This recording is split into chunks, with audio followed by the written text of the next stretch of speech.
അങ്ങനെ കാമാത്തിപുരേന്ന് ജീവനും കൊണ്ട് ഓടിയ ഓട്ടം വന്ന് നിന്നത് ഈ ഒരു റെസ്റ്റോറൻറ്റിലാണ്.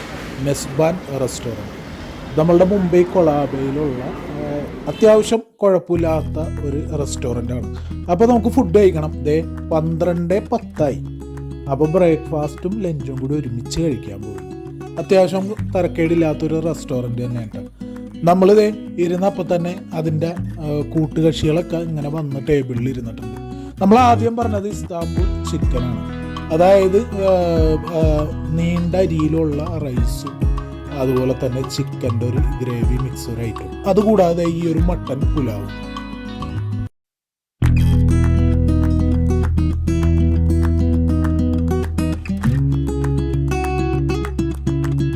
നമുക്ക് ചിക്കൻ ഇസ്താംബുൾ എങ്ങനെ ഉണ്ടെന്ന് നോക്കാം. വലിയ കാട്ടൊരു ഭരണി പോലത്തെ സംഭവത്തിൽ ഒരുപാട് ക്വാണ്ടിറ്റിയിലാട്ടോ ഇത് കൊണ്ടുവന്നേക്കുന്നത്. അത് തോണ്ടിയിടാനാണെങ്കിൽ ഇതേ ചെറിയൊരു സ്പൂണും അപ്പോൾ 3-4 വട്ടം ഇങ്ങനെ നമ്മൾ റൈസും ആ ഒരു ഗ്രേവിയും കൂടി നമ്മളുടെ പ്ലേറ്റിലേക്ക് ഇട്ട്. അപ്പോൾ ഇതാണ് അതിൻ്റെ ഒരു ലുക്കും കാര്യങ്ങളും. അത്യാവശ്യം നല്ല രീതിയിൽ മസാല ഉള്ള നല്ല വലിയ അരിയിൽ, അതുപോലെ തന്നെ അത്യാവശ്യം കുറച്ച് വെജിറ്റബിൾസൊക്കെ ചേർത്തിട്ടുള്ള ഒരു ഐറ്റമാണ് ചിക്കൻ ഇസ്താംബുൾ.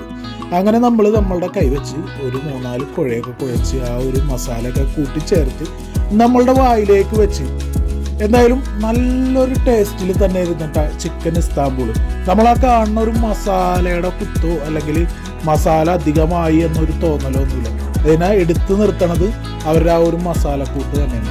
ചിക്കൻ ഒരു നോർമൽ രീതിയിൽ ഒരു വേവ് ആയ ഒരു ചിക്കൻ, പക്ഷേ ആ മസാല തകർത്ത് പൊളിച്ച്. അതുപോലെ തന്നെ നല്ല സോഫ്റ്റ് മട്ടനിൽ വരുന്ന മട്ടൻ പുലാവും. രണ്ടും എനിക്ക് ഇഷ്ടമായി. അതിലേറ്റവും കൂടുതൽ ഇഷ്ടമായത് എന്താണെന്ന് ചോദിച്ചാൽ ആ ഒരു ഇസ്താംബുൾ ചിക്കൻ തന്നെയുണ്ട്. സംഗതി കലക്കിയിട്ടുണ്ട്, അടിപൊളിയായിട്ടുണ്ട്. പിന്നെ ഇതിൻ്റെ ഒരു ക്വാണ്ടിറ്റി എന്ന് പറഞ്ഞിട്ടുണ്ടെങ്കിൽ ഒരു 3 ആൾക്കെങ്കിലും ഒരെണ്ണം വാങ്ങിയിട്ടുണ്ടെങ്കിൽ കഴിക്കാൻ പറ്റും. അതിനനുസരിച്ചുണ്ട്, നല്ല ടേസ്റ്റ് ഉണ്ട്.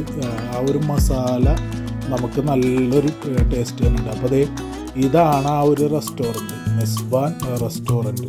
1981 ഉണ്ടാവും. അപ്പോൾ മുംബൈയിലെ രുചികൾ അടിപൊളി തന്നെയാണ്. അപ്പോൾ ടാറ്റ.